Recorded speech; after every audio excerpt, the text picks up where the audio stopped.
امام موصی کاظم علیہ السلام، میری خواہش ہے اور میری کوشش بھی رہے گی اور آپ سے بھی گزارش ہے کہ ان ایام میں جتنی مجلسیں ہو سکیں، جتنی زیادہ مولا کا ذکر اور ان کے مسائل بیان ہو سکے بیان ہوں، تاکہ لوگوں کو پتہ چلے کہ بادشاہت کی کرسی پر بیٹھنے والا کون تھا اور قید خانے میں امامت کے چراغ جلانے والا کون تھا، پتہ چلے کہ قاتل کون تھا اور مقتول کون، پتہ چلے کہ باطل کون تھا اور حق کون۔ بڑی خوبصورت تقریر ہے، معزز میرے کرم فرما اور میں بہت زیادہ پسند کرتا ہوں، چاہتا ہوں ہندوستان کی عظیم شخصیت مولانا ظہیر عباس صاحب، جنہوں نے اپنے سادے انداز میں آپ کی عادتوں کی کمی، نصیب کی کمی نہیں، کچھ کمیاں نصیب کی ہوتی ہیں، کچھ کمیاں عادتوں کی ہوتی ہیں۔ سگریٹ پینے سے اگر ہارٹ اٹیک ہو گیا ہے تو یہ عادت کی وجہ سے ہوا ہے، قسمت کی وجہ سے نہیں۔ آپ کی عادتوں کی کمی کو پیش کیا، اور اگر آپ نے محسوس کر لیا، میں تو سمجھ رہا ہوں بہت بڑا مجمع میرے سامنے ہے، بہت بڑا مجمع میرے سامنے، یقین جانیے میں آپ کو کم نہیں سمجھ رہا۔ امامے نے کبھی تعداد کو کم نہیں سمجھا، اور امامہ اگر تعداد دیکھ کے بات کرتا ہوتا تو خمینی، رضا شاہ پہلوی کے دربار میں بول ہی نہ پاتے۔ ہم نے جو درس لیا ہے وہ یہی لیا ہے، ہم کم میں بولتے ہیں مگر بڑوں کے پاس ہمارے کم کا جواب نہیں ہوتا۔ نعرہ حیدری! مائک بند کر دینا، مائک مار دینا، ٹھیک ہے؟ ابھی ان لوگ اپنی مرضی سے ان کو نعرہ لگا رہے ہیں۔ 2-3 باتیں، ٹھیک ہے؟ میرے ساتھ ہیں آپ؟ ابھی میرے بھائی سوامی سارنگ صاحب تقریر کر رہے تھے، کیا ہی خوبصورت تقریر، 3 پروگرام میں ہم لوگ ساتھ رہے، اور میں سمجھتا ہوں اگلا 30 منٹ، جس میں سے میرے خیال سے میں خود ہی 5-7 منٹ تو ختم کر چکا ہوں، کوشش کروں گا یہ 23-24 منٹ میں اپنی تقریر ختم کر لوں، مگر میری گفتگو سارنگ صاحب سے رہے گی، آپ سے نہیں، ٹھیک ہے؟ میں ان سے بات کروں گا، آپ سنیے گا، آپ کو لگے کہ کہیں سینس ہے تو اپنے مولا کی تعریف کر لیجئے گا، چونکہ میں وہ بیوقوف مولوی نہیں ہوں کہ جب آپ حیدری نعرہ لگاتے ہیں تو مولوی سمجھتا ہے اس کی تعریف ہو رہی ہے۔ پتہ نہیں میں آپ کو سمجھا پا رہا ہوں کہ نہیں سمجھا پا رہا ہوں۔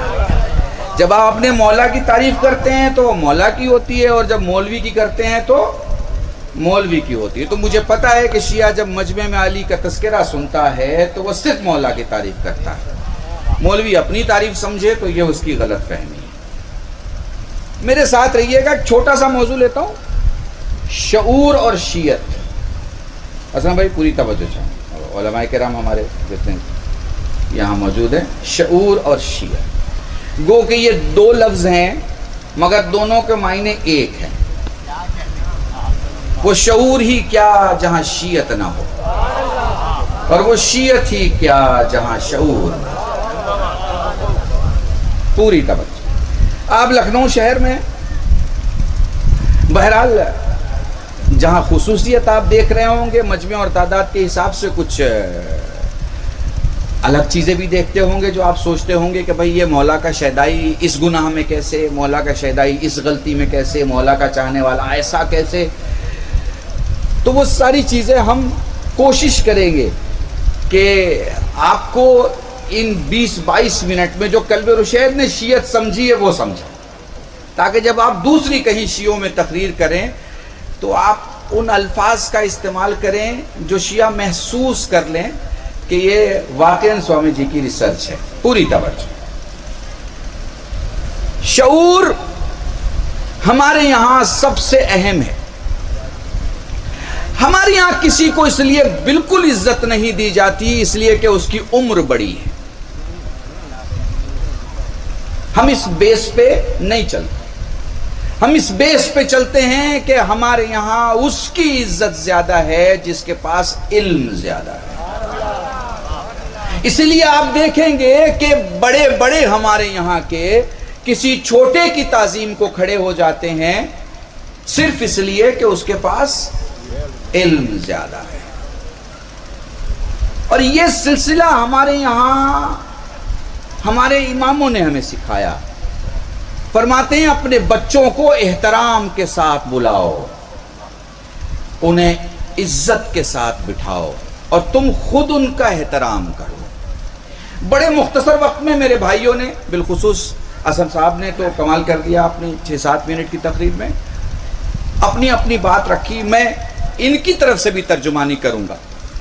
ہمارے یہاں سب سے بڑی چیز ہے شعور, اور جب ہم شعور سے دین کو سمجھتے ہیں تو سب سے پہلی چیز ہے جس کا نام ہے وحدت. وحدت.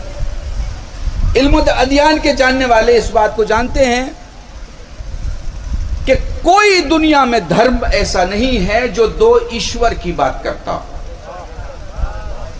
دنیا میں اچھا دھرم کسے کہتے ہیں؟ دھرم وہ علاقہ, وہ سنستھا, وہ اسکول آف تھاٹ جہاں بننے والا بنانے والے کو مانتا,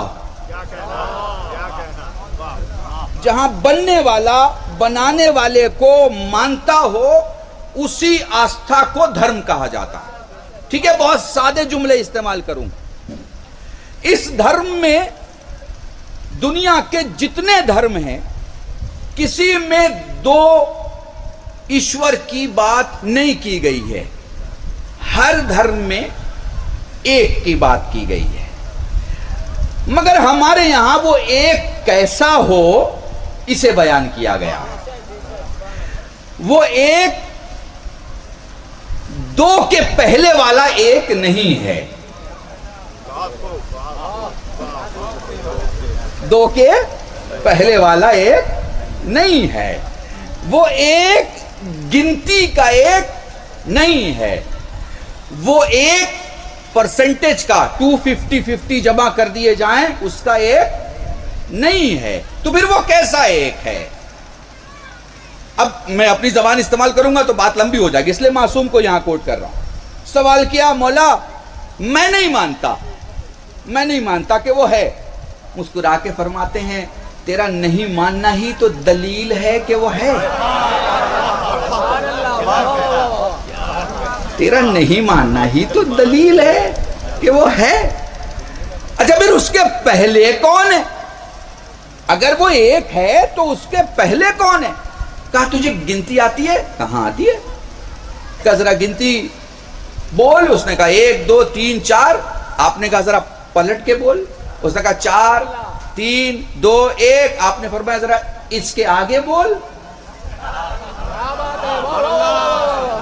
اب وہ چپ چاپ ہے. وہ کہہ رہا ہے جب گنتی میں 1 کے پہلے کچھ ہے ہی نہیں تو میں کیسے بولوں؟ فرماتے ہیں جب اللہ کے پہلے کچھ ہے ہی نہیں تو میں کیسے بولوں؟ سب سے بڑی چیز ہے ہمارے یہاں وحدت. وحدت کے بعد اچھا یہاں میں ہندوتو نہیں کہوں گا. سندھ زمین سے لے کر ہمالیہ کی اونچائی تک ہر تہذیب نے عرفان کے ذریعے اپنے رب تک پہنچنے کی کوشش کی. سمجھ رہے ہیں؟ ان جملوں کو یاد رکھیے. اس پورے علاقے میں عرفان کے ذریعے سب نے اپنے اپنے رب تک پہنچنے کی کوشش کی. بس فرق اتنا رہا کہ کچھ ترجمہ کر پائے, کچھ کنفیوز رہے.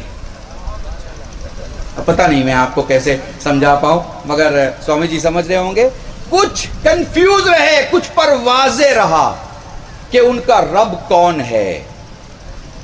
میں آپ کو ایک عجیب بات بتاؤں, اور ان کی موجودگی میں بتا رہا ہوں تاکہ ان کی ضمانت. ہندو دھرم میں بھی مورتی پوجا نہیں ہے. ان کی موجودگی میں کہہ رہا ہوں 14 سال تک اپنے آپ کو کسی ایک کی طرف لانے کے لیے کسی ایک مجسمے کو دیکھنے کی اجازت ہے, عبادت کی نہیں. پتہ نہیں میں آپ کو سمجھا پا رہا ہوں کہ نہیں. میں پورا مذہب ان کا بیان کر رہا ہوں. وہ 3 علامتیں جو ان کے یہاں ہیں وہی 3 علامتیں ہمارے یہاں بھی ہیں. بھاشا کا فرق ہے، بھی بتا دے رہا ہوں. ریسرچ اور سرچ کرنے کے بعد وحدت کے پرستاروں نے ہندوازم میں جن باتوں کو پیش کیا وہ کیا تھا؟ وہ نرنجن ہے، وہ نرنجن ہے، وہ نرآکار ہے، وہ جیوتش روپ ہے. یہ 3 ہی علامتیں اللہ کی، رب کی اور ایشور کی بتائی گئیں. میں اس کو عربی میں کرتا ہوں. وہ نرنجن ہے، اللہ الصمد. وہ نرآکار ہے، لیس کمثلہ شیء. وہ جیوتش روپ ہے، اللہ نور. اب کچھ سمجھ میں آ رہا ہے آپ کے کہ نہیں آ رہا ہے؟ سمجھ میں آ رہا ہے نا؟ وحدت کی جو پہچان وہاں بتائی گئی وہی وحدت کی پہچان یہاں بتائی گئی. سن کے کچھ پی کے وحدت کے متوالے بن گئے، کچھ بے ہوش ہو گئے. بھائی اسی بہت نرم نازک جملے میں کہہ کے احتیاط کے ساتھ آگے بڑھ جاؤں گا. اب جو بے ہوش پڑا ہے اس سے میں کیا بات کروں؟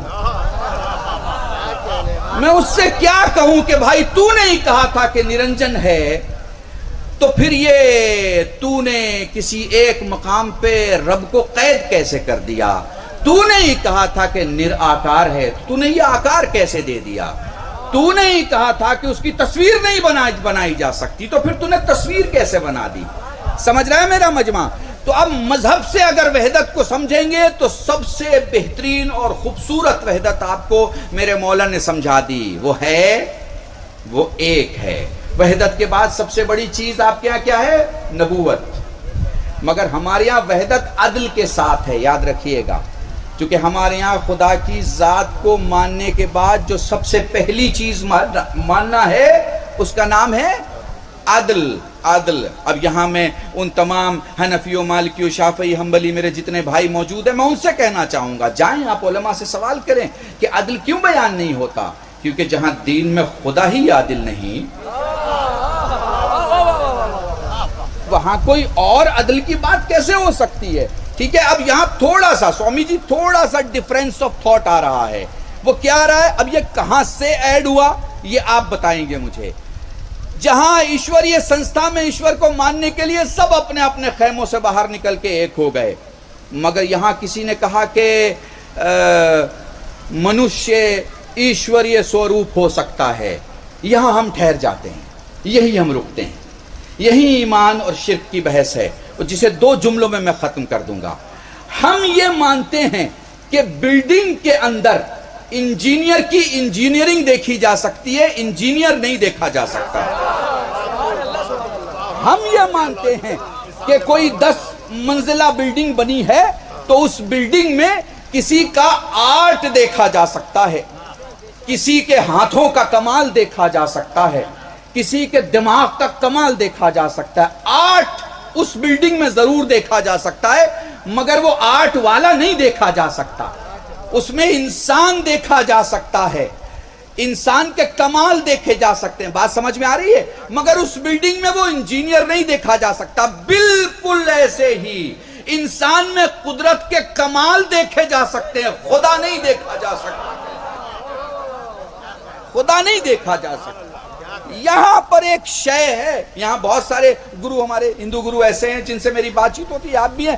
میں بتاؤں وحدت وہ کہ جس ندی کے کنارے کوئی کھڑا نہ ہو کہ صاحب وحدت کا تھوڑا سا کونا ٹکڑا ہماری طرف بھی آ جائے. نہیں صاحب، ہم نے تو یہ دیکھا کہ جن اہل بیت کو خدا نے اپنے سارے کام سونپ دیے انہوں نے بھی نہیں کہا کہ ہم اس جیسے. اللہ اکبر. ہم نے تو یہ دیکھا کہ زندگی ختم ہو رہی ہے مگر سجدے ختم نہیں ہو رہے. پتہ نہیں میں کیسے آپ کو سمجھا پاؤں. ہم نے تو یہ دیکھا کہ جو اہل بیت جن کے لیے خود خدا کہہ رہا ہے کہ میری مرضی اگر دیکھنا ہے تو انہیں دیکھ لو، ٹھیک ہے نا، میرا ارادہ اگر دیکھنا ہے تو انہیں دیکھ لو، میری منشا اگر دیکھنا ہے تو انہیں دیکھ لو. ان ساری چیزوں کے باوجود ہم نے اہل بیت کو کبھی سجدے سے، مصلی سے، رکوع سے، بندگی سے، عمل سے دور نہیں دیکھا. ہم نے تو دیکھا، میں آپ کو ایک روایت سنا دوں. 500 درخت تھے مولا سید سجاد کے باغ میں. 500. کتنے؟ 500. ہر درخت کی جڑ میں پانی ڈالتے تھے اور 2 رکعت نماز پڑھتے تھے. جوڑ لیجئے کتنی رکعت نماز ہوتی ہے. 500 درخت پانی ڈال کے 2 رکعت نماز. آپ کی سمجھ میں آ رہا ہے؟ 1000 رکعت. 17 رکعت میں ہماری حالت خراب ہو جاتی ہے. 17 رکعت میں. اور وہاں 1000 رکعت نماز اپنی بندگی دکھا کے سمجھا رہے ہیں کہ خدا کیا ہے. بندگی دکھا رہے ہیں حضور، معجزے نہیں دکھا رہے. معجزے تو ہوتے چلے گئے. پتہ نہیں میں آپ کو سمجھا پایا کہ نہیں. معجزے تو ہوتے چلے گئے. معجزے دکھائے نہیں کہ چلو باہر نکلو میں تمہیں کوئی معجزہ دکھاؤں گا. نہیں، ایسا کچھ بھی نہیں ہے. وہ تو پھر چاند کے 2 ٹکڑے ہونے کا ہے بس. وہاں اعلان تھا پہلے سے کہ چاند کے 2 ٹکڑے ہوں گے. اللہ کی قسم اب سب سے بڑا سلسلہ ہمارے یہاں کس کا ہے حضور؟ نبوت کا. اب یہاں پہ سوامی جی وحدت کے بعد نبوت کا سلسلہ آپ کے یہاں ہے نہیں، اور اگر ہے تو الگ طریقے سے، مگر ہمارے یہاں جو ہے ہمارے شیعہ سنی میں تھوڑا سا نظریے کا فرق، تھوڑا سا. اس نظریے کے فرق کو ہم لفظوں میں مکمل کر دیں. وہ تاریخ رکھتے ہیں کب نبی ہوئے، کب تک نبی ہوئے. ہم نہیں مانتے. ہم کب تک، جب تک، ایسے، جیسے، تیسے کچھ نہیں کہتے. کیوں نہیں کہتے صاحب؟ اس لیے کہ ہم جانتے ہیں کہ خدا کے علاوہ انہیں کوئی نہیں جانتا. اس لیے کہ خدا جانے یہ کب سے ہیں. ہم نبوت کو ان کا عہدہ نہیں مانتے، ان کی ذات مانتے. میرے علماء بھائی بیٹھے ہیں سارے، ان کی ذات مانتے. مثلا اگر میں آپ سے پوچھوں کہ دودھ کب سے سفید ہے تو آپ کیا جواب دیں گے؟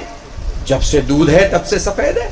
کیوں؟ اس لیے کہ وہ سفیدی اس کی ذات میں شامل ہے. وہ سفیدی کوئی اس کی صفت نہیں ہے جو 4-5 مہینے کے بعد کوئی کالے سے سفید ہو جائے. سمجھ رہے ہیں میری بات؟ وہ جب سے ہے. وہ ایک قطرہ ہے تو بھی سفید ہے، وہ دریا ہے تو بھی سفید ہے. حضور محمد نبی ہیں جب سے ہیں. محمد معصوم ہیں جب سے ہیں. وہ ایک ہیں تو بھی معصوم ہیں، 14 ہیں تو بھی معصوم. درود پڑھے محمد اور بس آخر میں لے کے آ رہا. نبوت کے بعد ہمارے ہاں سب سے بہترین سلسلہ ہے امامت کا. امامت. کوئی جلے تو کیا، کسی کو خراب لگے تو کیا، کوئی مر جائے تو کیا، کوئی زندہ رہے تو کیا. نبوت کو بھی امامت کی زیارت کرنا ہے اور کرانا ہے، اور بشر کو بھی امامت کی زیارت کرنی ہے اور کرانا ہے. نہ مانے گا تو قبر میں کرے گا. زیارت تو ہے حضور، چاہے آپ جیسے دیکھیں. ولایت کے بنا کچھ بھی نہیں ہے. رسول وہاں جائے تو ولایت کی زیارت کرے، ہم قبر میں جائیں تو ولایت کی زیارت کریں. اس کی زیارت کے بنا تو زندگی ہی نہیں ہے. اور یہ زیارت کرایا جاتا ہے اس لیے تاکہ دھیان دلایا جا سکے جو کچھ تجھے مل رہا تھا نا وہ ان کی وجہ سے مل رہا تھا. پتہ نہیں آپ سمجھ پائیں کہ نہ سمجھ پائیں. وہ چادر ڈھانک کے جبرائیل سے اللہ نے یہی تو کہا تھا کہ یہ جو سب کچھ ہے نا وہ ان کی وجہ سے ہے. یہی تو ہے.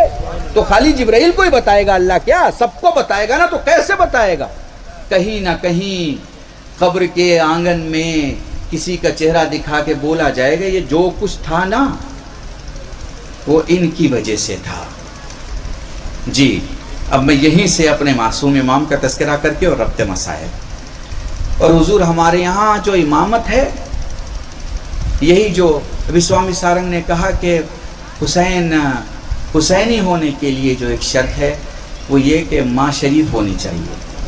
جی ہاں بالکل، آپ نے بالکل سچ کہا، بالکل سچ کہا. کیونکہ یہاں شرافت اگر نہیں ہے تو پھر اسے اہل بیت سے محبت نہیں ہو سکتی. اہل بیت سے محبت ہونے کے لیے شرط ہے کہ وہ نسل کا شریف ہو، عادتاً شریف نہ ہو.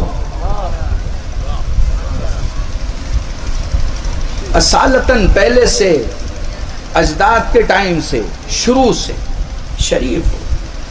حضور ایک بات بتاؤں، تھوڑا سا جہل اور علم کو اس جملے میں سمجھیے گا۔ میں 1 گھنٹے کی تقریر 2 جملوں میں بند کر رہا ہوں۔ ایک جاہل سے کوئی پوچھے کہ بتاؤ میرے دادا کیسے تھے، تو جاہل کہے گا تیرا دماغ خراب ہے، میں کیا جانوں، تیرے دادا کے زمانے میں تھا ہی نہیں، تو میں کیا بتاؤں گا تیرے دادا کیسے تھے۔ اور اگر پڑھے لکھے سے سوال کر لیا جائے، آپ بتائیے میرے دادا پردادا کیسے ہوں گے، قسم خدا کی وہ 1000 سال کا شجرہ بتا سکتا ہے اگر پڑھا لکھا ہے، کیونکہ آنکھیں کہیں اور فیملی سے نہیں آئی ہوں گی تو دادا سے ہی آئی ہوں گی۔ پتہ نہیں میں کیا کہہ رہا ہوں آپ سے۔ ناک کسی اور قیافے سے ادھار میں نہیں آیا ہوگا، چہرہ کسی اور خاندان کا نہیں آیا ہوگا، وہ آپ کا چہرہ دیکھے گا اور آپ کے دادا کا چہرہ بتا دے گا۔ یہ جو جسم ہے نا انسان کا، یہ خاندان کو بیان کرتا ہے، کس خاندان کا ہے، سمجھ رہے ہیں آپ، خاندان بیان کرتا ہے۔ یہ جسم دیکھے گا اور جسم کی تحریر دیکھ کے پڑھا لکھا بتا دے گا تمہارے دادا ایسے ہوا کرتے ہوں گے۔ آپ سمجھ رہے ہیں میری بات کو؟ اسی اصل کو اسلام میں رکھا گیا ہے۔ اللہ نے سب کے سامنے محمد کو خاتم بنایا، سب کے سامنے محمد کو خاتم بنایا۔ اب اللہ جانے محمد کے بعد کون آئے گا، پتہ نہیں، لوگ اعلان کو مانے کہ نہ مانے، غدیر کو مانے کہ نہ مانے۔ تو ایک اصول ہے انسانیت کا کہ تم چہرہ دیکھ لو کیسا ہے، محمد جیسا اگر چہرہ دکھائی دے تو سمجھ لو محمد کا نائب ہے۔ پتہ نہیں میں آپ کو سمجھا پا رہا ہوں کہ نہیں سمجھا۔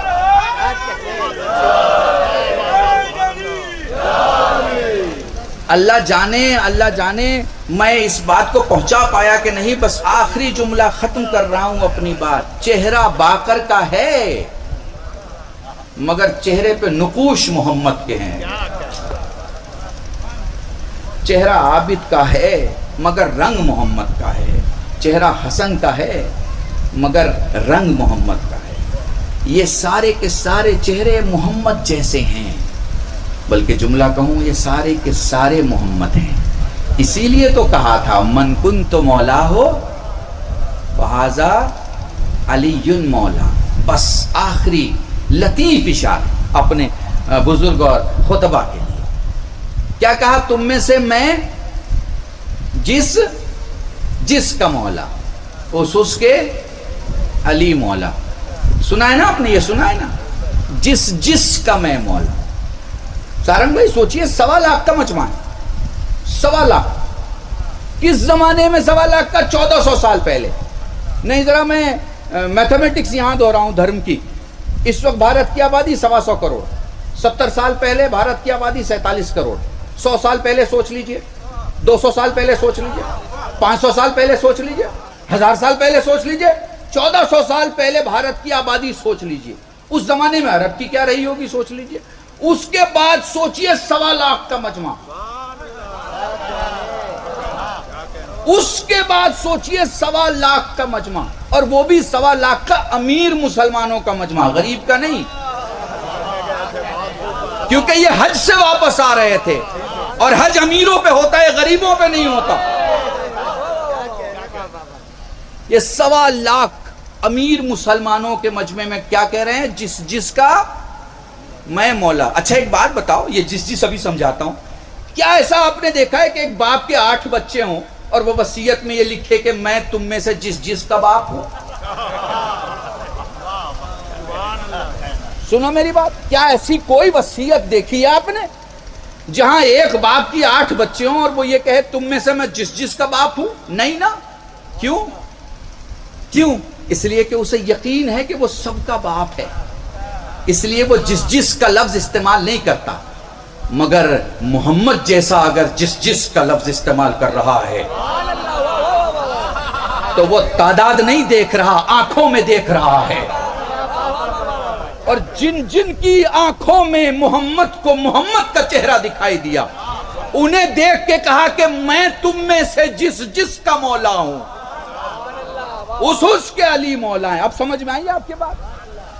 اس کے مولا، علی ہیں. اب جس کے مولا علی ہیں اسی کے مولا حسن ہیں, جس کے مولا حسن ہے اسی کے مولا حسین ہے, جس کے مولا حسین ہے اسی کے مولا سجاد ہے, جس کے مولا سجاد ہے اسی کے مولا باقر ہے, جس کے مولا باقر ہے اسی کے مولا جعفر صادق ہیں, جس کے مولا جعفر صادق ہے اسی کے مولا موسی کاظم ہے. درود پڑھیں محمد والے.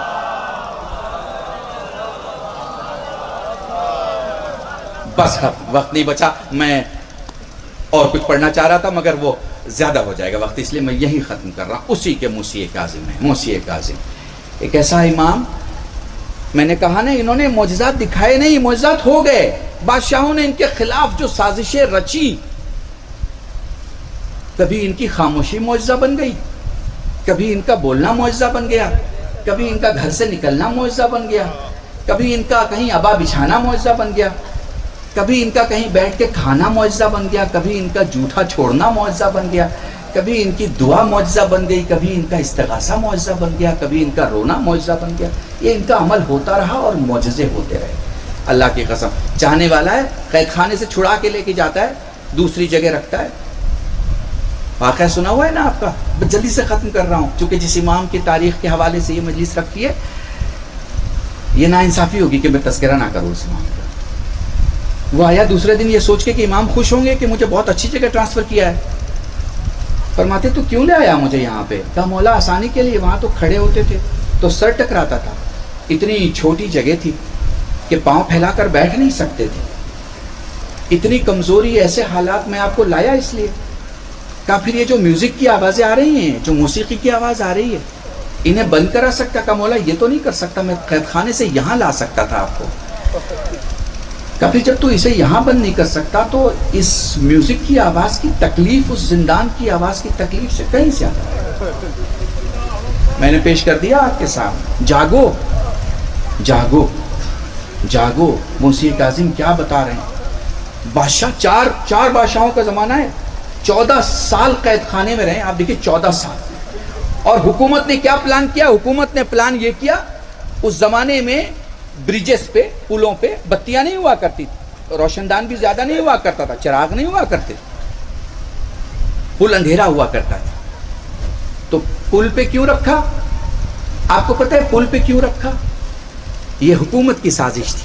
پل پہ اس لیے رکھا تاکہ آتی ہوئی گاڑیوں سے بے حرمتی کے ساتھ جب لاشا کچل جائے تو کسی کو پتہ نہیں چلے کہ کون گیا دنیا سے, اور پھر لاوارث ثابت کر کے معاذ اللہ دفن کر دیا جائے. یہ حکومت کی پولیٹیکل سازش تھی. مگر ہوا کیا؟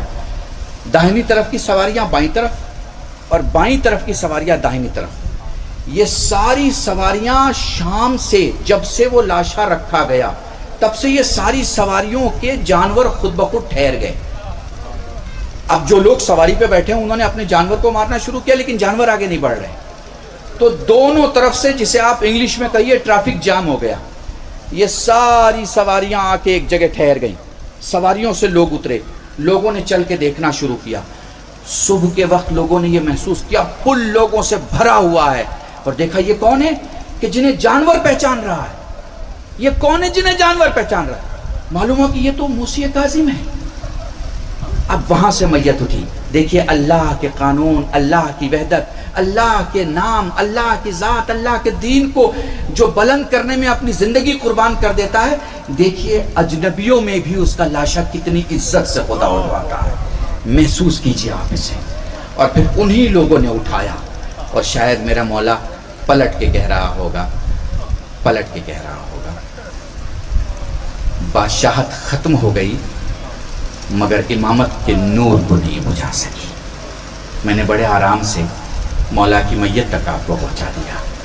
مگر ہاں, میرے کچھ اکابر علماء یہاں ایک جملہ کہا کرتے ہیں کہ میرے مولا ساری زحمتیں ہوئیں مگر اس ایک قربانی سے آپ بچ گئے جسے لاشے کا پامال ہونا کہتے ہیں. جانور ٹھہر گئے, جانور آگے نہیں بڑھے, دونوں طرف کے لوگ ٹھہر گئے, کوئی جانور آگے نہیں بڑھا. مگر ہائے رے زینب, ہائے رے زینب, خود کو اگر میں صاحب کے لیے آمادہ کر لوں تو میں بس 4 جملے پڑھوں گا. جزاکم اللہ. خدا تمہیں کوئی غم نہ دے سوائے غم سید الشہداء کے. زینب نے سوال کیا فضہ سے, اما فضہ یہ دیکھ اب تو میرا ماجایا قتل ہو گیا. اما فضہ ذرا دیکھ اب تو میرا ماجایا قتل ہو گیا. پھر یہ گھوڑوں کی ٹاپوں کی آوازیں کیسی آ رہی ہیں؟ یہ کس علاقے سے گھوڑے منگائے جا رہے ہیں؟ یہ گھوڑوں کی بھیڑ کیوں جمع کی جا رہی ہے؟ آسمان کربلا نے زمین پہ جو مصیبت دیکھی وہ یہ دیکھی. حر کے قبیلے والوں نے کہا ہم یہ نہ ہونے دیں گے. اگلا جملہ میں نہیں پڑھوں گا, تمہیں خود سمجھنا ہوگا. حبیب کے قبیلے والوں نے کہا ہم یہ نہ ہونے دیں گے. ایک شہید کے قبیلے والے نے نکل کے کہا ہم یہ نہ ہونے دیں گے. پلٹ کے علی کی بیٹی نے مدینے کا رخ کیا. نانا سب کے عزیز موجود ہیں مگر تیرے حسین کا کوئی نہیں. جزاکم اللہ جزاکم اللہ. وہ لاشوں کو پامال کر دیا گیا. مجھے نہیں پتا حسین کی عظمت اور حسین کی شہادت دونوں آپس میں کیسے متصل ہے, میں کیسے بیان کروں, مگر میں حسین کی شہادت میں ایک فضیلت کا نقطہ بیان کر رہا ہوں اگر محسوس کر سکو. شام غریبہ میں یہ لاشا اپنے بیٹی سے بات کر رہا ہے. شام غریبہ میں یہ لاشا اپنی بیٹی سے بات کر رہا ہے جب بدن پہ سر موجود نہیں ہے. شام میں یہ لاشا عوام سے باتیں کر رہا ہے قرآن کی زبان میں جب سر کے پاس جسم نہیں ہے. حسین کربلا میں بھی بول رہے ہیں, حسین شام میں بھی بول رہے ہیں. اب میں تمہیں کیسے سمجھاؤں؟ لعنت ان مسلمانوں پہ جنہوں نے قرآن سنا, حسین کو دیکھا مگر ظلم سے باز نہ آئے. میں بس ایک جملہ مصائب کا بیان کروں گا. اے میرے مولا سبھی پہنچ گئے, میرے مولا تجہیز و تکفین ہوئی, مگر اے میرے مولا میں کیسے پڑھوں اس حسین کے بارے میں کہ جب سید سجاد کو بی بی زینب نے زندان میں دیکھا, دکھائی نہ دیے. تھوڑی دیر کے بعد پریشانی کے عالم میں کبھی آگے جاتی تھی کبھی پیچھے آتی تھی. دیکھا زندان کا در کھلا, سجاد اندر آئے, داڑھی میں خاک لگی ہوئی, اپنے بیٹے کے پاس بیٹھ کے فرماتی میرے لال کہاں تھا؟ پھوپھی اماں نہ پوچھ, میرے لال حق کا واسطہ پھوپھی اماں بابا کو دفن کرنے گیا تھا. زینب بیٹھ کے فرماتی میرے لال بتا تو صحیح تو نے میرے ماجائے کو کیسے دفن کیا؟ پھوپھی اماں نہ پوچھ, میں نے اپنے چچا کے لاشے کو چٹائی پہ سجایا. جب سینے مبارک تیار ہو گیا کان کو سینے پر رکھ کے کہا چچا سکینہ نے سلام کہا ہے. جزاکم اللہ. اے بھوپی اماں میں نے بابا کو تختے پہ سجایا, میں نے بابا کے لاشوں کے ٹکڑے سجائے, میں نے بابا کو جب قبر میں اتارنے کی نوبت آئی سوچ رہا تھا کہ معصوم کو دفن کرنے کے لیے 4 ہاتھوں کی ضرورت ہوتی ہے. ارے 2 دینے والا, 2 قبر میں لینے والا. ابھی میں سوچ ہی رہا تھا کہ قبر سے 2 ہاتھ نکلے. میرے لال سجاد لا میرے حسین کو میرے حوالے کر دے. ہائے کربلا, ہائے سجاد, ہائے رے موسی کا